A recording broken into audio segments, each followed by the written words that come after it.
Assalamualaikum warahmatullahi wabarakatuh. Apa kabar teman-teman semua? Mudah-mudahan teman-teman dalam kondisi yang sehat walafiat, tidak kurang suatu apapun. Nah, teman-teman, pada kesempatan kali ini saya akan mencoba untuk membawakan sebuah materi, yaitu tentang conceptual modeling ketika kita membuat suatu model agent base. Kita akan pakai studi kasus, yaitu rantai pasok susu di Jawa Barat. Studi kasus ini adalah studi kasus yang saya pakai waktu saya studi atau sedang mengerjakan disertasi S3. Nah, saya perkenalkan dulu tentang disertasi S3 saya.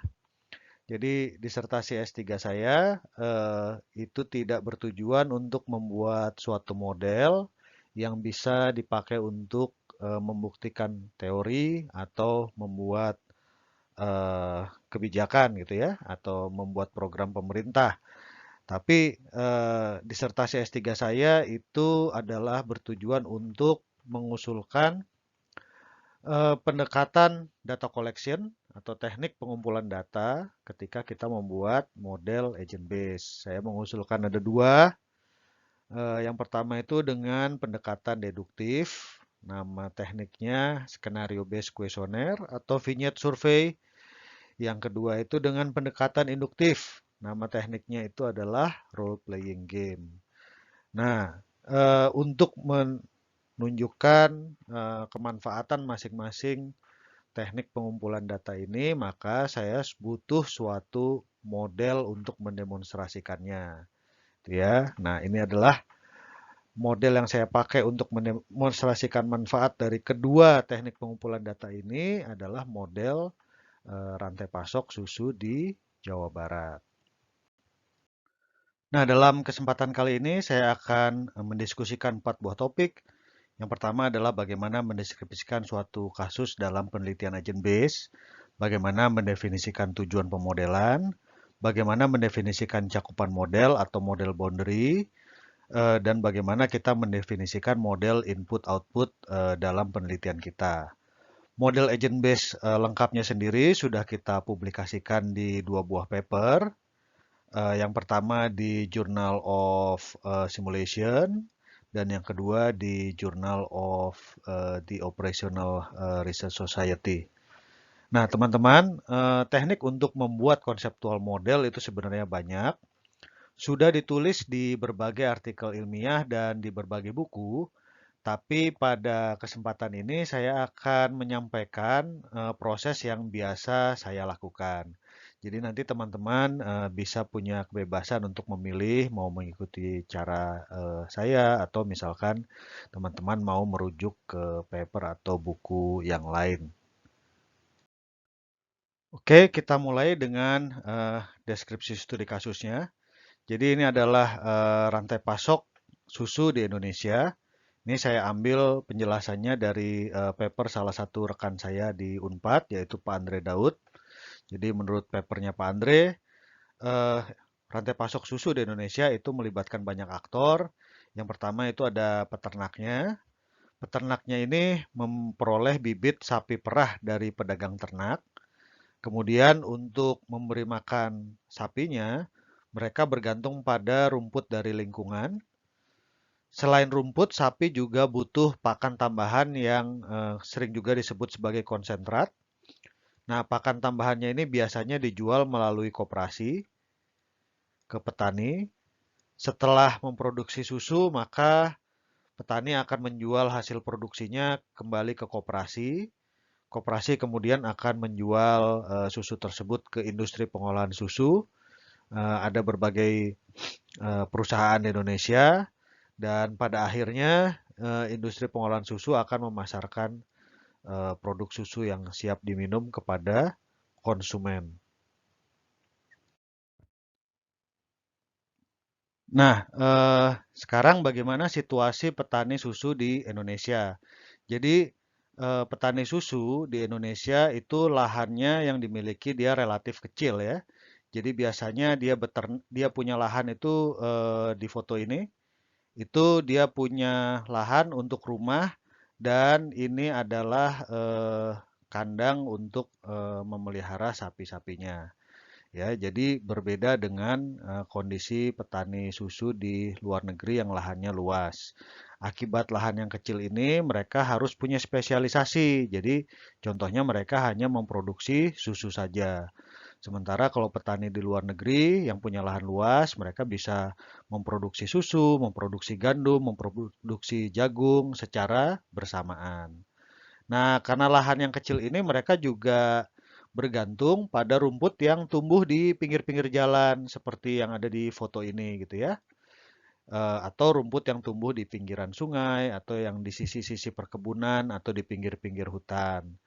Nah, rumput ini kebanyakan itu sifatnya adalah common resource ya. Jadi common resource itu adalah resources atau sumber daya yang bisa dimanfaatkan oleh siapa saja gitu ya, sehingga akhirnya ada kompetisi antar petani untuk memperoleh rumput sebagai pakan dari ternaknya gitu ya. Nah, kemudian karena lahannya kecil dan di sini apa namanya hanya cukup untuk membuat rumah dan kandang bagi ternaknya, maka rumput itu biasanya dia harus dikumpulkan dari luar desanya gitu ya. Jadi petani dia harus pergi keluar desa, dia mengumpulkan rumput, kemudian membawa pulang rumputnya dengan gerobak atau dengan sepeda motor. Sehingga dalam memproduksi susu terdapat lebih banyak kendala produksi.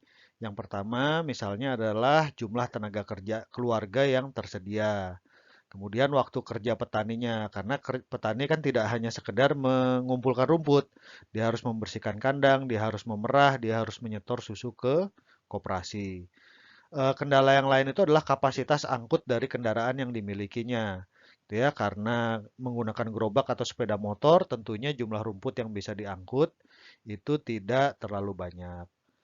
Dan keunikan yang lain karena petaninya itu kebanyakan skalanya kecil, mereka sangat bergantung pada koperasi untuk memasarkan susu produksi mereka. Kalau di luar negeri, petani dia bisa menjual langsung ke industri karena jumlah susu yang diproduksinya besar. Kalau di Indonesia, petani kesulitan menjual langsung ke industri karena susunya dia yang diproduksi sedikit-sedikit, sehingga mentransportasikannya menjadi mahal. Akhirnya mereka membentuk koperasi, petani mengumpulkan susunya di koperasi, kemudian baru koperasi menjualnya ke industri susu supaya ongkos transportasinya menjadi lebih murah. Nah, teman-teman sedikit berbagi pengalaman. Membuat model komputer untuk kebutuhan riset atau publikasi itu berbeda dengan membuat model komputer untuk kebutuhan proyek atau konsultasi. Jadi untuk kebutuhan riset atau publikasi, terutama untuk penelitian disertasi S3, itu kita harus menunjukkan adanya kebaruan pada model kita. Harus kita highlight keunikannya, kemudian harus kita highlight juga asumsi-asumsi yang berbeda dengan riset-riset sebelumnya. Sementara kalau kita membuat model komputer untuk kebutuhan proyek atau konsultasi, yang paling penting adalah model kita itu cukup untuk menjawab kebutuhan klien kita, ya. Tidak perlu ada keunikan, tidak perlu ada asumsi yang berbeda. Menggunakan model yang sudah dipublikasikan sebelumnya saja, kita ubah-ubah nilai parameternya, asal pertanyaan klien terjawab, itu juga sudah cukup. Nah, karena model ini dibuat untuk studi S3, maka apakah keunikan dari model yang kita buat di sini? Ya, jadi yang poin pertama, rantai pasok pertanian dan pangan itu sudah menjadi area aplikasi dari metode-metode operational research, termasuk juga agent based model. Jadi agent based model untuk rantai pasok pertanian itu sudah tidak aneh lagi. Tetapi kebanyakan agent based model sebelumnya mengasumsikan bahwa petani mempunyai lahan yang besar hingga rumput bukan merupakan common resource dan mereka dapat memproduksi berbagai komoditas. Sementara tadi di kondisi petani di Indonesia pada slide sebelumnya berbeda ya. Petaninya lahannya kecil sehingga dia harus menspesialisasikan diri memproduksi susu. Kemudian kebanyakan agent based model sebelumnya hanya mempertimbangkan satu eselon, yaitu produsen atau petaninya. Nah, karena petani kecil pada kasus kita ini bergantung pada koperasi, maka model ini harus mempertimbangkan setidaknya interaksi diadik ya, dua eselon yaitu antara petani dan koperasi.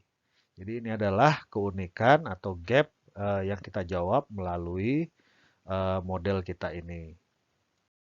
Nah, dengan mempertimbangkan keunikan-keunikan tadi, kami coba untuk mengaitkan model rantai pasok susu di Jawa Barat ini dengan sustainabilitas gitu ya, atau sustainability. Jadi tujuan dari model yang ingin kita buat adalah ia harus mampu untuk menjelaskan dinamika parameter-parameter sustainabilitas berdasarkan perilaku dan interaksi antar petani, petani dengan lingkungan, dan antara petani dengan koperasi. Interaksi antar petani ini sudah ada di penelitian sebelumnya. Interaksi petani dengan lingkungan juga sudah ada di penelitian sebelumnya. Yang baru itu adalah interaksi antara petani dengan koperasi. Setelah kita mendefinisikan tujuan pemodelan, maka kita bisa mendefinisikan skop pemodelan kita atau model boundary-nya. Ini adalah struktur rantai pasok dari susu di Indonesia, di Jawa Barat, yang sudah saya jelaskan di awal. Jadi ada lingkungan sebagai pemasok rumput, ada penjual pakan tambahan, ada pedagang ternak, ada petani sebagai produsen, ada koperasi sebagai handler, ada industri pengolahan susu. Nah, justifikasinya tentunya tidak seluruh aktor ini akan kita modelkan. Justifikasinya kembali berdasarkan studi literatur. Jadi tadi saya sudah sebutkan bahwa sudah ada paper yang mendiskusikan interaksi antara lingkungan dengan produsen. Sudah ada yang mendeskripsikan interaksi antar produsen. Yang belum ada itu adalah interaksi antara produsen dengan handler atau koperasi. Jadi ini adalah model kebaruan dari model kita. Jadi tidak perlu kita memodelkan semua, asalkan sudah cukup untuk mengisi gap ya, literatur yang ada, maka model itu sudah kita anggap cukup skopnya. Nah, ini adalah salah satu contoh data yang kita punyai pada saat awal pemodelan dulu. Jadi kita sudah punya data produksi susu di Jawa Barat sebagai apa namanya acuan dari tahun 2011 sampai 2015. Oke, tadi kita sudah membahas tentang tujuan pemodelan, kemudian skop pemodelan. Sekarang kita akan mendefinisikan model input-output dari model ABM yang mau kita buat. Jadi ini biasanya kalau di paper-paper dia akan muncul duluan. Jadi kita akan ketemu bagan semacam ini, ada serangkaian input, kemudian ada kotak yang mendefinisikan proses apa saja yang terjadi dalam model agent base kita. Kemudian ada serangkaian luaran yang ingin kita amati dari model kita. Jadi kesannya prosesnya itu adalah linear, tetapi menurut pengalaman saya prosesnya itu tidak linear, tapi iteratif gitu ya. Dan saya biasanya tidak bisa langsung melengkapi bagan ini dalam satu kali jalan ya, perlu diulang-ulang. Tetapi biasanya saya mulai dengan mendefinisikan output-output dulu karena itu yang paling mudah. Nah, untuk mendefinisikan output, yang perlu kita pikirkan itu adalah pertanyaan ini. Jadi, untuk bidang yang sedang kita kaji, parameter-parameter apa yang biasa dipakai sebagai indikator performa sistem? Contoh, kita sedang mengkaji saat ini adalah bidang sustainabilitas. Nah, parameter-parameter performa sistemnya itu minimal ada 3. Ada profit, ada people, ada planet. Nah, untuk kasus rantai pasok susu, yang bisa dikategorikan profit itu ya misalnya adalah kekayaan atau keuntungan koperasi ya, kekayaan petaninya, kemudian total produksi susunya, dan kemudian total populasi ternaknya. Kemudian parameter yang bisa dikelompokkan sebagai people itu ya diantaranya adalah apakah peternak smallholder ini dia bisa bertahan dan terus melanjutkan usaha industri susunya gitu ya, usaha sapi susunya. Dan yang bisa dikategorikan sebagai dimensi planet itu adalah ya misalnya adalah ketersediaan pakan hijauan atau rumput. Untuk bidang yang berbeda tentunya nanti parameter performa sistemnya berbeda.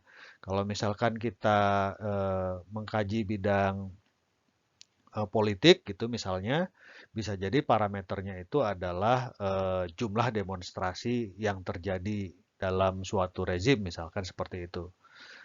Nah, jadi ini yang biasa saya lakukan itu adalah mula-mula mendefinisikan output-outputnya dulu.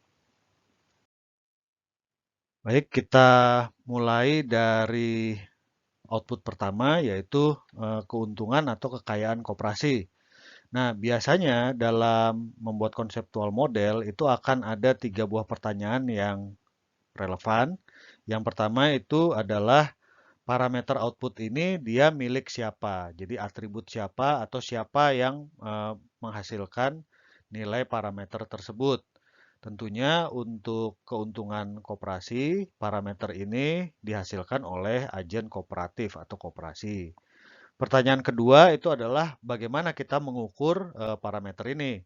Tentunya karena ini kekayaan atau keuntungan, kita mengukurnya dengan nilai moneter atau finansial. Yang terakhir adalah apa yang mempengaruhi nilainya. Nah, untuk kekayaan atau keuntungan, tentunya setidaknya ada 2 yang mempengaruhi. Yang pertama itu adalah pemasukan, yang kedua adalah pengeluaran.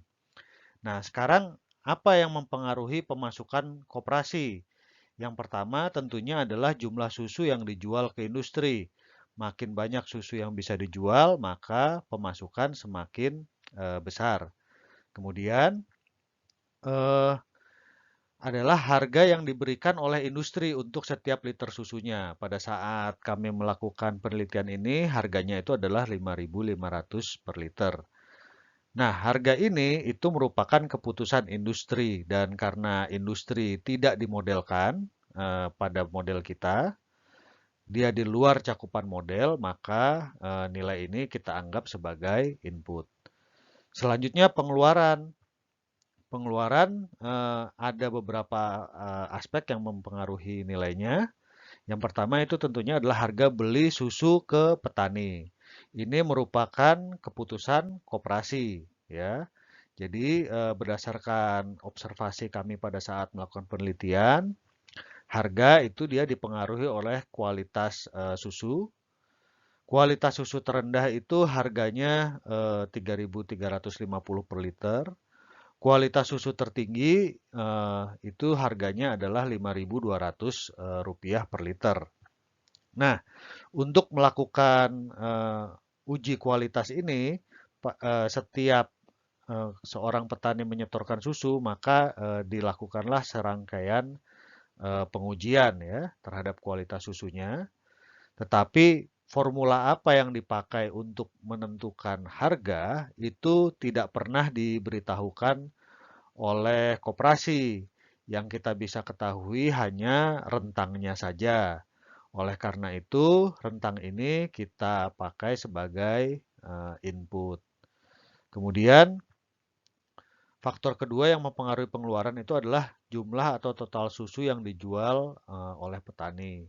Ya, jumlah atau total susu ini merupakan hasil keputusan agen petani yang ditentukan oleh beberapa faktor lain.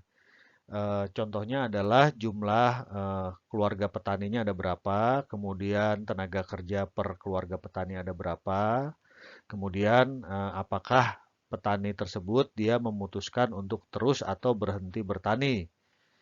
Ya, jadi kalau petaninya merasa rugi, ya tidak menguntungkan lagi menjadi peternak sapi perah, maka dia bisa eh, memutuskan untuk berhenti beternak, otomatis jumlah keluarga petaninya berkurang dan jumlah produksi susu juga berkurang. Faktor lain yang mempengaruhi jumlah produksi susu itu adalah jumlah populasi sapi perah yang dimiliki oleh petani. Nah, hasil dari coretan tadi ya, itu kita masukkan ke bagan kita, gitu ya. Jadi eh, secara walaupun kita sedang menganalisis tentang kekayaan atau keuntungan koperasi, tapi tadi juga kita sudah menyinggung ya tentang dimensi people-nya, yaitu ada keputusan peternak untuk berhenti atau terus dalam usaha pertanian susu perah gitu. Maka di dalam kotak yang di tengah ya, dalam model ABM nanti harus ada agen namanya agen koperasi dan dia punya keputusan yaitu dia bisa menentukan harga beli susu ke petani. Kemudian harus ada agen juga yang namanya agen farmer atau rumah tangga petani dan salah satu keputusannya itu adalah untuk terus atau berhenti beternak sapi perah sama sekali. Kemudian tadi kita juga sudah menyinggung ada beberapa input yang dibutuhkan. Yang pertama itu adalah harga beli susu dari industri. Ini kita jadikan input karena kita tidak memodelkan industri dalam penelitian kita. Kemudian ada rentang harga beli terendah dan tertinggi dari koperasi ke petani. Kita pakai rentangnya sebagai inputan karena kita tidak punya informasi mengenai bagaimana koperasi menentukan rentang tersebut atau menentukan harga beli susu tersebut. Kita lanjutkan sekarang, nomor 2 itu adalah kekayaan atau keuntungan petani atau peternak. Sama ya, prosesnya sama. Jadi atributnya atribut siapa? Tentunya atribut petani atau rumah tangga petani ya. Kemudian ukurannya apa? Ukurannya itu tentunya nilai moneter atau ukuran finansial. Kemudian apa yang mempengaruhi nilainya? Mirip dengan koperasi, ada pendapatan, ada pengeluaran. Pendapatannya diperoleh dari mana? Dari penjualan susu ke koperasi. Kemudian ada juga pendapatan yang lain, yaitu pendapatan dari menjual ternak. Dua-duanya merupakan keputusan dari rumah tangga petani itu sendiri, gitu ya. Kemudian pengeluaran dipengaruhi oleh apa saja? Yang pertama pasti jumlah anggota keluarga. Kalau jumlah anggota keluarganya banyak, pengeluarannya makin banyak. Kemudian ada pengeluaran rata-rata per anggota keluarga per bulan gitu ya. Kemudian ada biaya pemeliharaan ternak. Kemudian ada pengeluaran untuk pembelian ternak gitu. Nah, biaya untuk pemeliharaan dan pembelian ternak ini merupakan keputusan dari farmer household. Tetapi parameter seperti jumlah anggota keluarga ya pada saat awal simulasi itu kita harus taken as granted gitu. Jadi kalau misalkan memang di wilayah studi kasus kita itu per keluarga itu rata-rata 5 orang, ya kita tidak bisa rubah menjadi 4 orang, harus 5 orang gitu. Karena tidak bisa dikontrol atau kita harus take it as for granted gitu ya, maka parameter ini dijadikan input. Begitu juga dengan pengeluaran rata-rata per anggota keluarga per bulan, karena ini bergantung dengan situasi ekonomi. Jika pada saat kita melakukan studi kasus per orangnya dia harus mengeluarkan minimal 700.000 ya kita harus menjadikan angka 700.000 itu sebagai inputan dari model kita. Nah, dengan coret-coretan tadi maka berkembanglah model input-output yang kita punya ya. Di tengahnya, di dalam model ABM kita harus membuat agen farmer itu bisa memutuskan untuk membeli atau menjual ternak. Kemudian dia harus bisa memutuskan berapa kuantitas susu yang dia produksi atau yang bisa dia jual kepada koperasi. Dan pada bagian inputnya, kita harus mempunyai informasi mengenai distribusi ya atau jumlah anggota keluarga petani itu berapa. Setiap keluarga itu jumlah anggotanya ada berapa. Kemudian kita juga butuh informasi mengenai rata-rata pengeluaran per anggota keluarga per bulan. Oke, kita lanjutkan. Output ketiga yang ingin kita amati dari model kita adalah total produksi susu. Kembali, ini atribut milik siapa atau agen mana yang menghasilkan eh, nilai keluaran ini. Tentunya total produksi susu itu merupakan jumlahan dari produksi susu masing-masing farmer household atau rumah tangga petani. Kemudian ukurannya apa? Ukurannya tentu dalam volume atau liter. Kemudian apa saja yang mempengaruhi nilainya?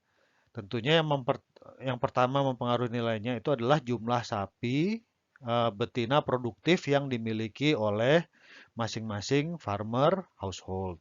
Kemudian ada produktivitas dari masing-masing sapi ya. Jadi berapa liter paling banyak susu yang bisa dihasilkan oleh sapi tersebut ya. Produksi maksimum dari sapi tersebut. Ini dipengaruhi oleh eh, beberapa faktor lain. Yang pertama itu ada faktor genetik. Memang ada sapi yang secara turun-temurun produksi susunya tinggi. Ada usia ya dari masing-masing sapi betina. Makin tua jumlah produksi susunya makin rendah. Itu menurut Pak Andre. Kemudian usia itu bergantung pada berapa kali sapi betina ini dia telah bunting gitu ya. Kemudian ada jumlah pakan hijauan. Jadi pakan hijauan jika dia tidak terpenuhi, maka jumlah produksinya dia akan turun lebih rendah dari semestinya. Pemenuhan pakan hijauan ini sendiri bergantung pada yang pertama keputusan atau strategi petani dalam mengumpulkan hijauan. Nah, strategi petani ini bergantung pada berapa waktu kerja yang ia punyai, berapa kapasitas gerobak atau motor yang ia punyai untuk mengangkut rumput, kemudian ada berapa jumlah tenaga kerja keluarga yang ia miliki. Yang kedua bergantung juga pada ketersediaan hijauan di lingkungan. Petaninya punya tenaga kerja yang banyak, punya waktu yang banyak, dia punya motor atau mobil yang bisa mengangkut rumput dalam jumlah yang banyak. Tetapi kalau rumputnya memang tidak ada, dia tidak akan dapat rumput yang cukup. Ya, seperti yang tadi saya sebutkan, jumlah pakan hijauan ini dia mempengaruhi produksi susu aktual dari setiap sapi. Sapi walaupun genetiknya baik ya, secara genetik dia produksinya tinggi, tetapi kalau hijauannya kurang, maka produksinya akan lebih rendah dibandingkan semestinya. Sapi dengan genetik yang rata-rata, tetapi kebutuhan hijauannya terpenuhi, maka produksinya juga bisa seperti rata-rata sapi pada umumnya. Nah, kemudian ini juga informasi dari Pak Andre untuk mencapai produksi susu yang optimal, setiap sapi betina produktif membutuhkan 30 kg rumput per hari. Nah, sapi itu apa namanya? Memang secara kalau bahasanya Pak Andre secara fitrahnya itu makanannya rumput, tetapi ketika dia merumput di padang rumput, dia sambil memakan biji-bijian atau umbi-umbian yang ada di sana.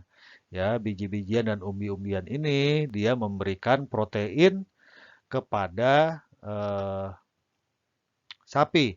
Tetapi kalau sapinya ini dikandangkan, sementara rumputnya itu disuplai oleh peternaknya, dia tidak merumput sendiri, maka kebutuhan proteinnya itu harus disubstitusi dengan pakan tambahan atau yang namanya konsentrat, gitu ya. Nah, di sini ada perilaku petani. Jika kebutuhan hijauannya terpenuhi, maka konsentrat biasanya diberikan eh, 10 kilogram per ekor per hari. Jika kebutuhan hijauan tak terpenuhi, maka kekurangannya itu diganti dengan konsentrat biasanya. Jadi misalkan sapinya butuh 30 kilo, tetapi rumput yang tersedia hanya 25 kilo. Maka konsentratnya itu diberikan sebanyak 15 kilo.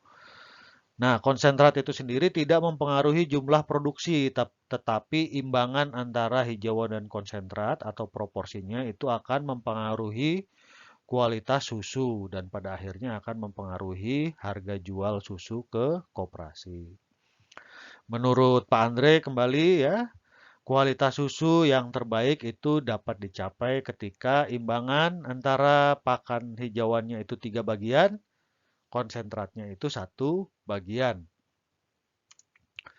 Nah, di sini ya ada beberapa parameter ya yang harus kita jadikan input. Yang pertama itu adalah jumlah sapi betina produktif yang dimiliki oleh masing-masing farmer household. Nah, pada saat awal simulasi ini kita apa namanya tidak bisa jumlahnya itu harus sesuai dengan realita gitu. Sehingga kita membutuhkan data masukan untuk distribusi jumlah sapi betina produktif yang dimiliki oleh masing-masing rumah tangga. Memang nantinya ketika simulasinya dijalankan, jumlah sapi betina produktifnya dia akan berdinamika gitu. Tapi untuk menginisiasi kita butuh data input. Begitu juga dengan waktu kerja petani ya. Kemudian bergantung pada kapasitas kapasitas angkut yang dimiliki oleh rumah tangga petani dan jumlah tenaga kerja keluarga. Ketika simulasinya sudah dijalankan, ini dia nilainya bisa berubah-ubah atau berdinamika. Tapi pada saat kita memulai simulasinya, nilainya harus kita set sesuai dengan kenyataan, gitu ya. Maka ini juga merupakan input. Ada juga variabel yang eh, tidak bisa kita pengaruhi, gitu ya. Jadi apa namanya?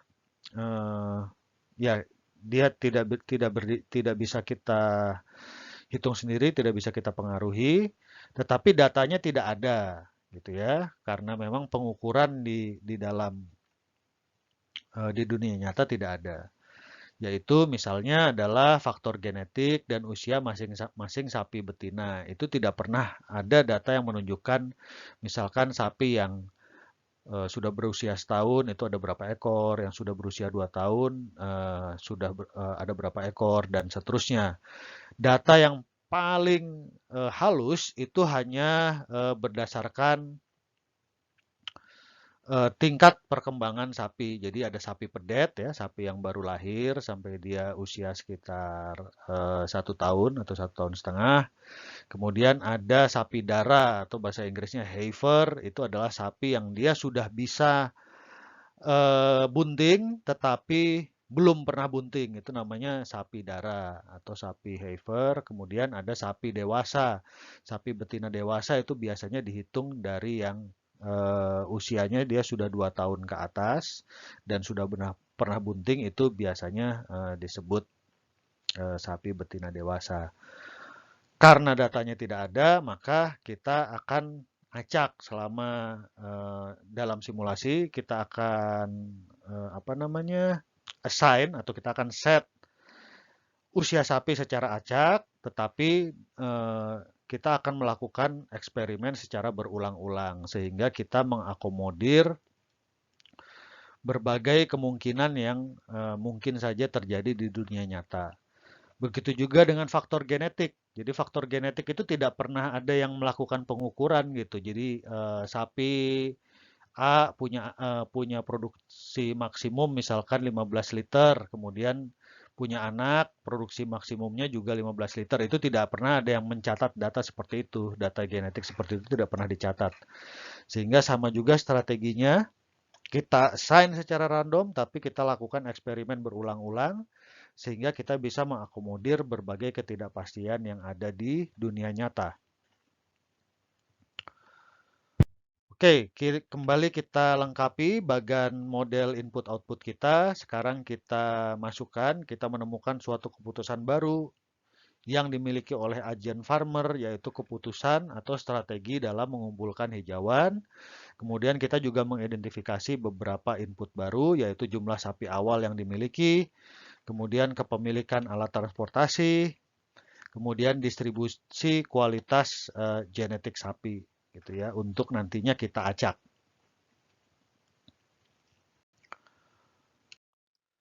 Baiklah, sekarang output nomor 4 itu adalah total populasi ternak. Nah, kembali ini atribut milik siapa? Tentunya total populasi ternak merupakan jumlahan dari ternak yang dimiliki oleh masing-masing rumah tangga petani.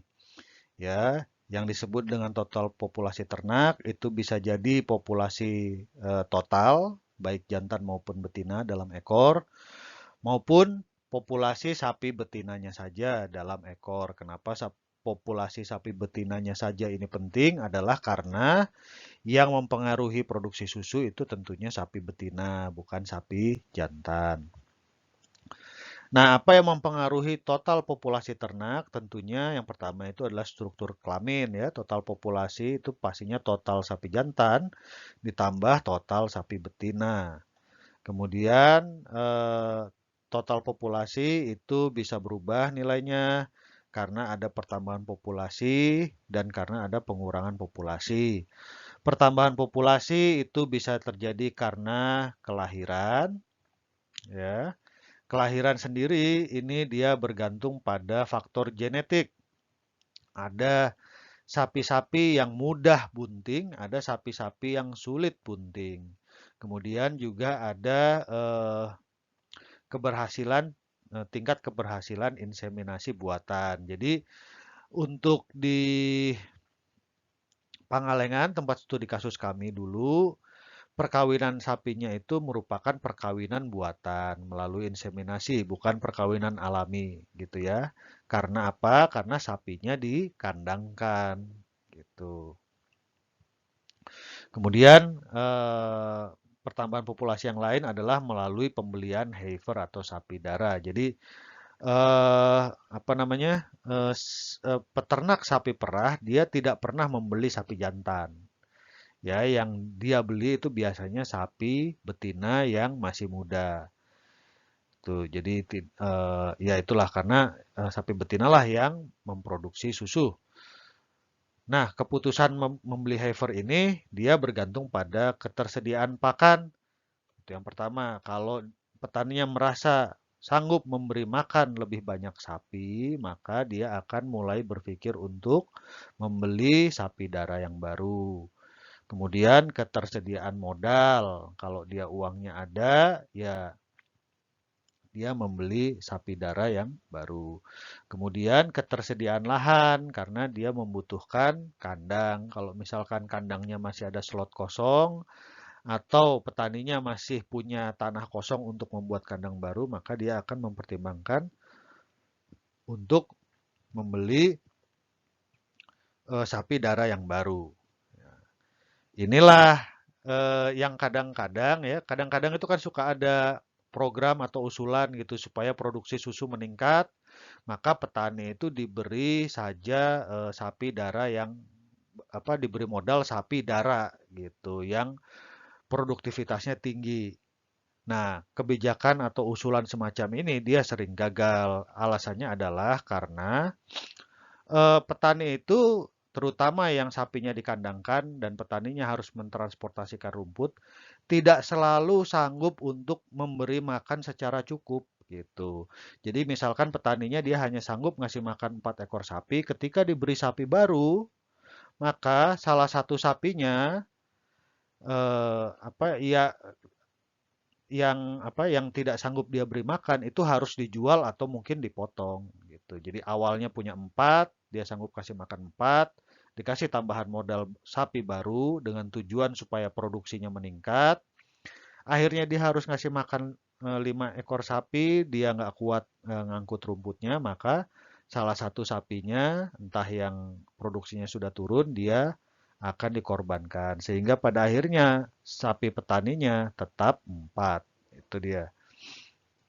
Ya, pengurangan populasi itu bisa berbagai dipengaruhi oleh kematian. Ya, kembali kematian di sini itu adalah dipengaruhi oleh ketersediaan pakan. Jadi ketika petani dia tidak bisa memberi makan secara cukup, terutama pakan hijauannya, karena ini adalah pakan utama sapi, maka sapinya dia akan istilahnya tingkat kesehatannya dia akan menurun, gitu ya.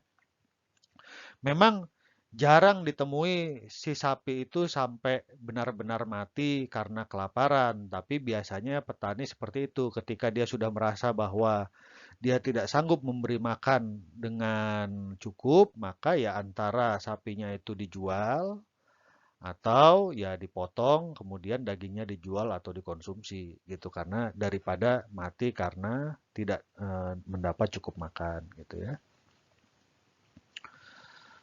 Kemudian populasi juga bisa berkurang karena keputusan penjualan. Nah, penjualan ini dia dipengaruhi oleh jenis kelamin ternaknya. Sapi yang jantan biasanya dia dipertahankan hanya sampai umur 1 tahun atau 2 tahun. Begitu dia sudah mendekati Idul Kurban, ya demand terhadap sapi banyak. Biasanya sapi jantan yang sudah dianggap dewasa dia akan dilepas dan dijual. Sapi betina dia akan dipertahankan untuk memproduksi susu selama beberapa tahun sampai dengan produksinya menurun, kemudian dia akan diafkir. Kemudian keputusan penjualan juga dipengaruhi oleh usia dan produktivitas. Tadi saya sudah singgung, dipengaruhi juga dengan ketersediaan pakan, saya juga sudah singgung. Kemudian dipengaruhi juga dengan kondisi keuangan dari rumah tangga petani. Jadi pada saat petani dia sedang kekurangan pemasukan atau keuntungannya negatif, maka dia akan terpaksa menjual satu atau dua sebagian atau bahkan keseluruhan sapinya.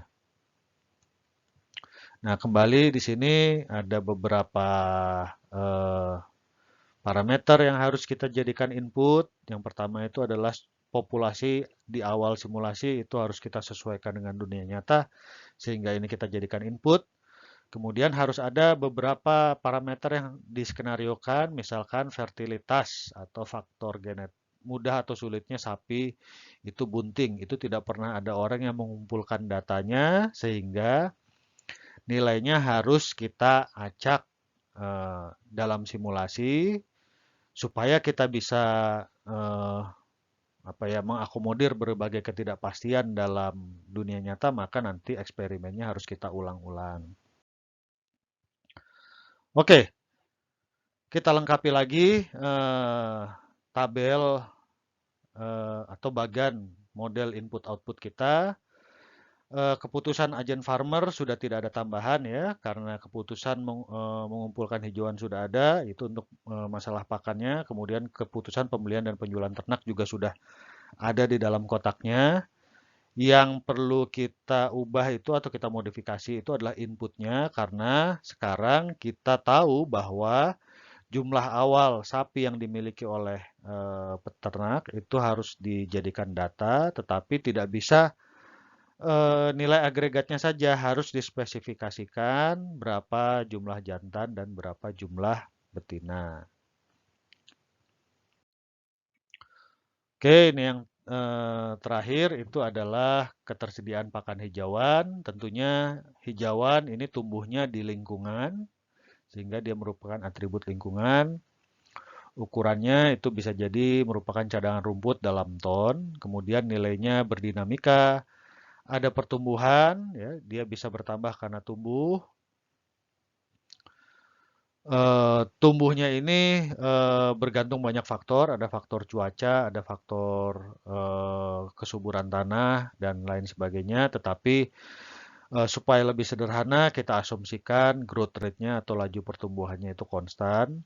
Kemudian cadangan rumput akan berkurang karena ada rumput yang dipanen dan jumlah yang dipanen ini bergantung pada keputusan farmer dalam mengumpulkan hijauan. Dari kita sudah diskusikan. Kemudian ada ketersediaan lahan ya. Jadi ada berapa sih total lahan yang dapat ditumbuhi rumput. Nah, ini eh, sama ya. Growth rate-nya itu kita jadikan sebagai input. Kenapa? Karena kita tidak tahu kita tidak mau mempertimbangkan faktor-faktor yang kompleks, faktor cuaca, faktor kesuburan tanah dan lain sebagainya. Begitu juga dengan luas lahan yang dapat ditumbuhi rumput itu kita jadikan sebagai input. Nah, akhirnya lengkaplah model input output yang eh, kita butuhkan untuk membuat model ini, gitu ya. Kita tambahkan di sini di dalam kotak yang di tengah ada agen lingkungan ya, dan dia fungsinya itu adalah menumbuhkan rumput sebagai pakan ternak gitu ya, pakan hijauan. Kemudian di inputnya kita tambahkan dua jenis input yaitu luas lahan awalnya ada berapa dan laju pertumbuhan rumputnya itu berapa. Baik, terima kasih atas perhatian teman-teman. Demikian yang bisa saya sampaikan pada kesempatan ini, yaitu saya sudah menyampaikan proses konseptual modeling sampai dengan mendefinisikan model input dan output. Mudah-mudahan berguna untuk teman-teman, terutama yang sedang belajar agent based modeling. Nanti di bagian kedua saya akan lanjutkan bagaimana mendetailkan model input dan output ini menjadi mekanisme yang detail bagi masing-masing agen ya. Mudah-mudahan bermanfaat untuk teman-teman. Terima kasih. Kita berjumpa kembali di kesempatan selanjutnya. Assalamualaikum warahmatullahi wabarakatuh.